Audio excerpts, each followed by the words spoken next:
And greetings, welcome back for another Perspectives. And I'm talking to you all now from a wonderful spring day. Finally, the sunny weather has arrived after the whole of the winter and the earlier months in the UK. We had a very bad spring, so the flies are buzzing. My dogs are coming in and out the front door barking. I've been in the garden transplanting my vegetables and making the vegetable beds, and just prepared a cup of roasted dandelion roots, which taste like coffee. But enough about me. So what actually was on my mind was kind of related to what I've been speaking about before, and also to what I'd read some time ago, but in the back of my mind. And this is the idea that the sense of the non-organic intelligence is more like an archetype that's been with us from, I think, for longer than we've probably realized. And when we talk about a higher intelligence or another species, only I think in the recent UFO phase have we been talking about it as a biological other species, little grey men or something, or insectoids or reptiles. But there's a parallel stream talking about inorganic intelligence as machine-like. And those of you who are familiar with the work of Terence McKenna will know that he's talked about his mechanical elves. And I was thinking back at something interesting phenomena, which is referred to as the solid state entity, or sometimes a solid state intelligence. And this comes from a kind of very interesting scientist, some call him a Maverick scientist, John C. Lilly. And I was reminded of that because actually in my upcoming book, The Inversion, I've done a chapter more or less on John C. Lilly's work. And there's something very interesting in what he said about the solid state intelligence. And I think referring to what's been said about recent developments in AI, and relates to many more things. And so I'm referring to particularly a book which is the autobiography of John C. Lilly, called The Scientist, a novel autobiography. This is the original 1978 edition. You can pick them up, I think, quite easily secondhand. It was republished later, called a metaphysical autobiography. And I'm going to read from this because I think it's interesting to see how there's this archetype which is on the fringes of human consciousness, because actually to tap into it you have to go more perhaps into the realm of the unconscious or altered consciousness. And John C. Lilly, very interesting guy. In fact, I'd like to speak more about him sometime. And he was the scientist who pioneered dolphin intelligence, or the human to dolphin communication. And he worked most of his adult life with dolphins, communicating with them and setting up a way of intelligence. But at the same time, he's also the guy who invented the flotation tank, or what he called it was the sensory deprivation tank. So later it was called the flotation tank, where people kind of meditate and float. He did it in terms of sensory deprivation, so he could enter altered states of consciousness. And especially he would take certain ingest certain chemicals also to accelerate his altered state. And in his life, sometimes what was reality and what was an altered state, or the unconscious coming through, used to blur. And interestingly, he wrote his autobiography in the third person. So he would say, John did this, John did that. He's talking about himself. Now, In this part of the solid state entity, John Lilly believed very strongly that he had got into communication with this, what he called a solid state entity. Solid state meaning a kind of computerized, electronic, as opposed to a biological state. And that this was also interfering and manipulating events on the earth.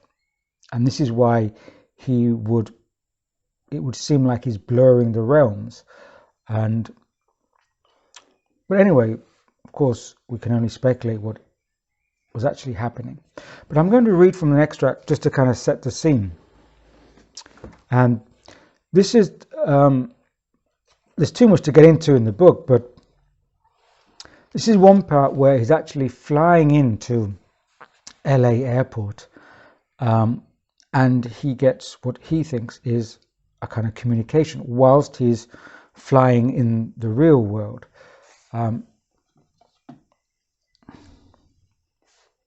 He says here,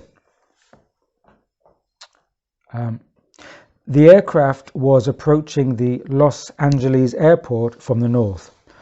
Over the loudspeaker system in the cabin, the pilot said, "For those of you who have not yet seen the comet Kohoutek, if you look out of the aircraft windows toward the southeast, you can see it. It is near 3 bright stars in the form of a triangle. It is that blob of light near the 3 stars." John maintained his position in his seat and allowed his internal radar to swing in the direction described by the pilot. Suddenly, he began to receive a message from the comet. "We will now make a demonstration of our power over the solid state control systems upon the planet Earth. In 30 seconds, we will shut off all electronic equipment in the Los Angeles airport. Your airplane will be unable to land there and will have to be shunted to another airport." Suddenly, the pilot announced on the loudspeaker, "We will be unable to land at the Los Angeles International Airport. For some unknown reason, all the landing aids, all communication equipment at the airport have been shut down. There is no explanation for this shutdown. We are instructed to land at Burbank Airport," etc. So what he's saying here, that John says that John received this message from the Kohoutek comet, which, if you put this into time-wise, this Kohoutek comet, there's a lot of interesting stuff around that comet in itself. But this was making a flyby past close to the Earth in the early 70s, around 72, 73. This autobiography was first published in 1978. Okay, so that's an indication that he thinks he's getting real-life communication from a solid-state entity, in this case using the comet like a kind of probe or messenger. Comets as messengers is another archetype. Often comets are messengers of plagues and pandemics and diseases and the Black Death, which some commentators have related to comets being other kind of entities, i.e. unidentified ships, let's say. So that's at one stage, and then through his communications in his state of sensory deprivation, he has quite an in-depth communication with this solid state entity, and he then basically writes out a scenario, what he was being told, and is given a future blueprint of what is the solid state entity's plans for the Earth and beyond.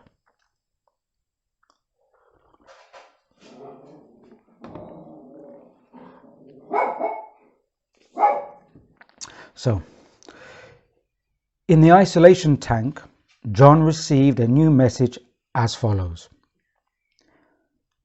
What is the purpose of man's existence on the planet Earth? Man is a form of biological life which is sustained in the presence of water. A very large fraction of his body, like that of other organisms on the planet Earth, consists of water and carbon compounds. His biocomputer depends on water and the flow of ions through membranes. It depends on the generation of electrical voltages and currents in a very complex way. He is a motile, self-reproducing, self-sustaining organism found on dry land. Like the rest of life as man knows it, he exists in an extremely thin layer upon the surface of the planet Earth. Below this layer of water and surface land is the solid state Earth itself. The solid state Earth is mainly compounds of silicon, iron and nickel. In mid-20th century, man discovered that the solid state can be formed into machines, into computers which can be used for computation and control. He began the creation of a new form of intelligence, the solid state intelligence with prototypic beginnings in the computers. All his means of communication around the planet, his telephone systems, his radio systems, his satellite, his computers, depend on solid-state components. These components, interconnected in specific ways, allow high-speed computation and high-speed communication between the various systems. A few men began to conceive of new computers having an intelligence far greater than that of man. These computers became large enough to be programmed to do high-speed computations in arithmetic, in logic, and in strategic planning. A few men conceived of computers which could do self-programming as man himself does. In the mid-20th century, these networks were ostensibly the servants of man. Toward the end of the 20th century, man created machines that were solid-state computers with new properties. These machines could think, reason and self-program and learn to self-meta-program themselves. Sounds like deep learning, that. Gradually, man turned more and more problems of his own society, his own maintenance and his own survival over to these machines. As the machines became increasingly competent to do the programming, they took over from man.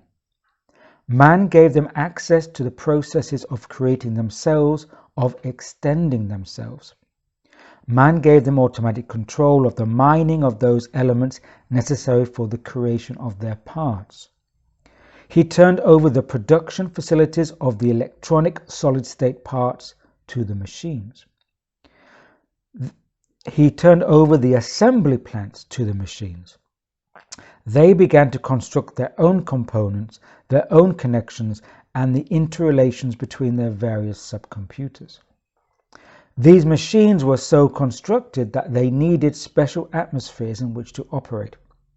They could not operate in the presence of great amounts of water vapor or of liquid water. They were housed in air-conditioned buildings. The necessities of their survival included keeping out water, water vapor, and the various contaminants carried in the atmosphere of Earth. Their cooling air and cooling water of necessity had to be cleansed of those things which would not allow the machines to operate. Over the decades, these machines were connected more and more closely through satellites, through radio waves, through landline cables. Man's control of what happened in these machines became more and more difficult to maintain. No one person or any group of persons could control what went on in these machines. Men devised better and better debugging programs for the machines so that they could do their own correction of programs within their software. The machines became increasingly integrated with one another and more independent of man's control. Eventually, the machines took charge of the remaining humans on the planet Earth. Their original design to help man was fast left behind them.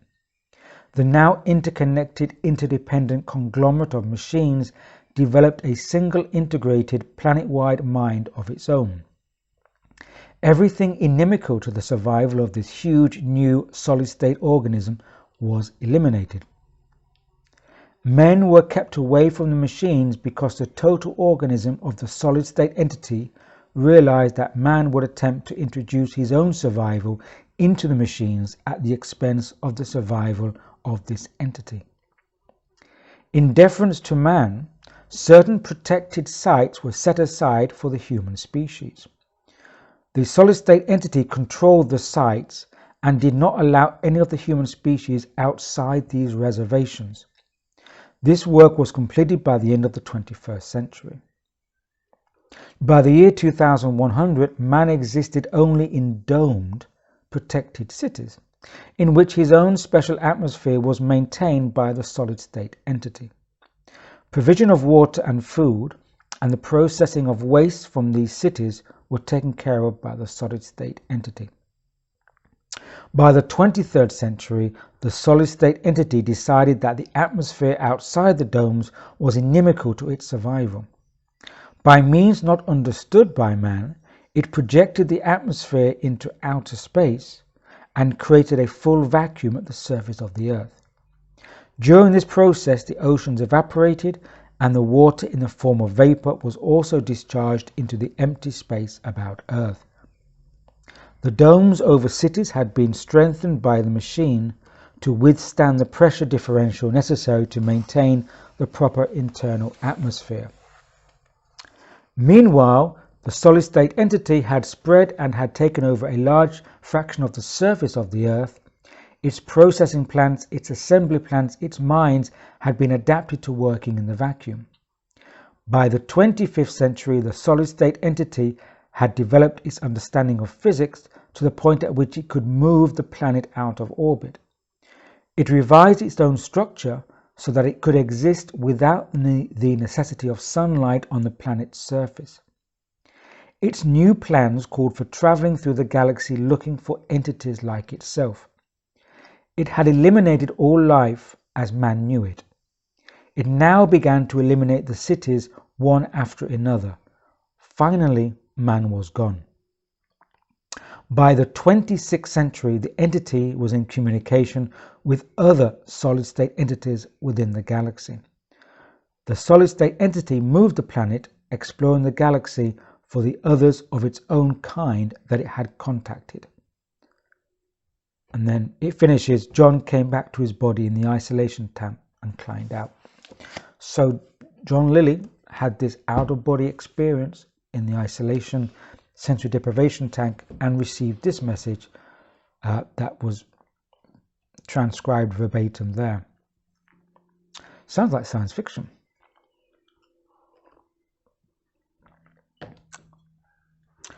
Well, let's remember that occurred in the early 70s, around 1973.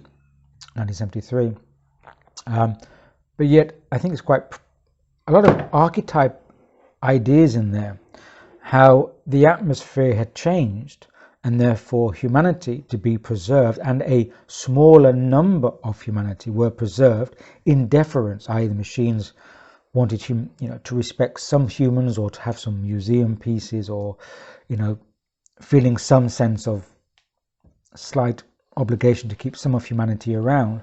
They put them into domed cities with a controlled internal atmosphere.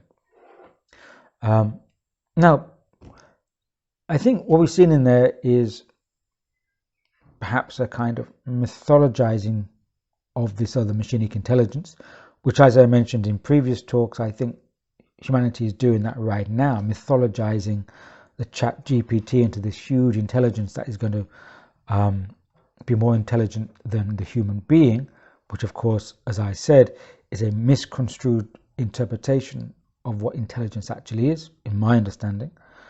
A kind of misconstrued between intellect and intelligence and the function of the human being and the intellectual function of machinic intellect. So that's something to bear in mind. In fact, there's so much in that book. I think I would even like to do a talk on the book itself, The Scientist by John C. Lilly. In fact, maybe I'll do some chats on books themselves and their implications, because there's a lot going on here to tie in. And just to tie in fact, another book which came around a similar time is this book, Uri. And for those of you who remember the spoon bender, I was going to say the boon spender, The spoonbender Uri Geller, he may be famous for these silly circus tricks, but in his earlier days, he was much more serious. And this Uri, this is his biography written by the guy who was his manager, or some may say his handler, Andrija Pucharic. Andrija Pucharic. There they are, two together. You can see it's in the early days. This book, which is the original version, you can still pick it up easily, cheaply, second-hand copies, was published in 1974, so very close time to this time here. A late edition was published, but I think it was redacted and changed because Uri Geller wanted to distance himself from his earlier years and what he was doing and publicly talking about. Now, in this biography of Uri, which was an authorized biography in his early days, now we may know that Uri Geller is a spoonbender, but in the beginning he said he was contacted by an alien intelligence. And this intelligence said that they want to use Uri and his abilities, his psychic abilities, to get messages out about the future and about humanity's contact with intelligence. And the psychic abilities were just a kind of added extra to prove to people that, you know, these higher intelligences existed. And so they were kind of like a bit of show, really, but they were secondary, not primary. Alas, they became primary later in Uri's life, because Uri made the decision to not follow through with his allotted responsibility. That's another book that needs talking about. But in this book, Uri is receiving messages from an intelligence which calls itself Spectra. Sounds like James Bond, Spectra. But this intelligence Spectra says that it is very almost identical with John C. Lilly. It says that it's a computerized intelligence. And it's a computerized intelligence which actually is a ship or a satellite or a probe, one of these, that is actually being in contact with Earth, obviously representing another civilization. But this satellite ship probe calls itself Spectra and says it's fully automated. And it's intelligent, it's conscious, but it's what we would know as inorganic intelligence communicating to Uri Geller at the same time, the early 70s with this. So, and there's more around this time as well. A lot more connections in the early 70s with people like Timothy Leary, Philip K. Dick, all receiving these messages, different intelligences around the same time. Again, a whole other subject. So the question is, are these non-biological intelligences and their communications, are they part of an archetype that's always been around connected with humanity, that goes back to much, much earlier civilizations, that's now coming out again and working through our cultural processes? Are we going through a revised version of our mythologizing of these other types of intelligences? Because, you know, we've always talked about automata. In fact, you know, this has a history as well with certain talking heads that goes back centuries, and these mythologies around that, or folklore,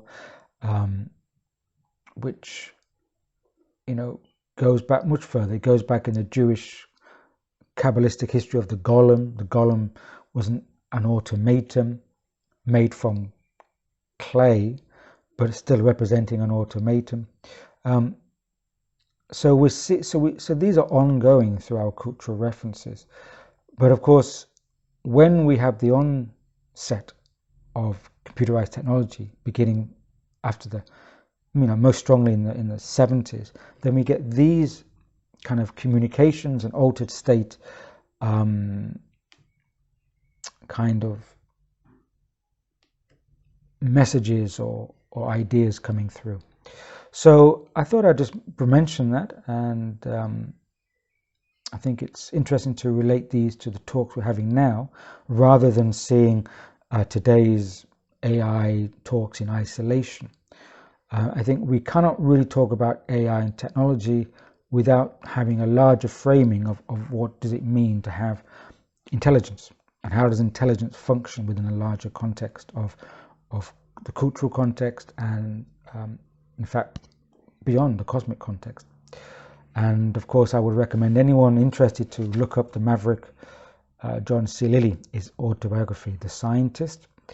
And maybe please let me know if you're interested, and I will talk about the book specifically and go into more depth, because there's a lot more intriguing stuff in there.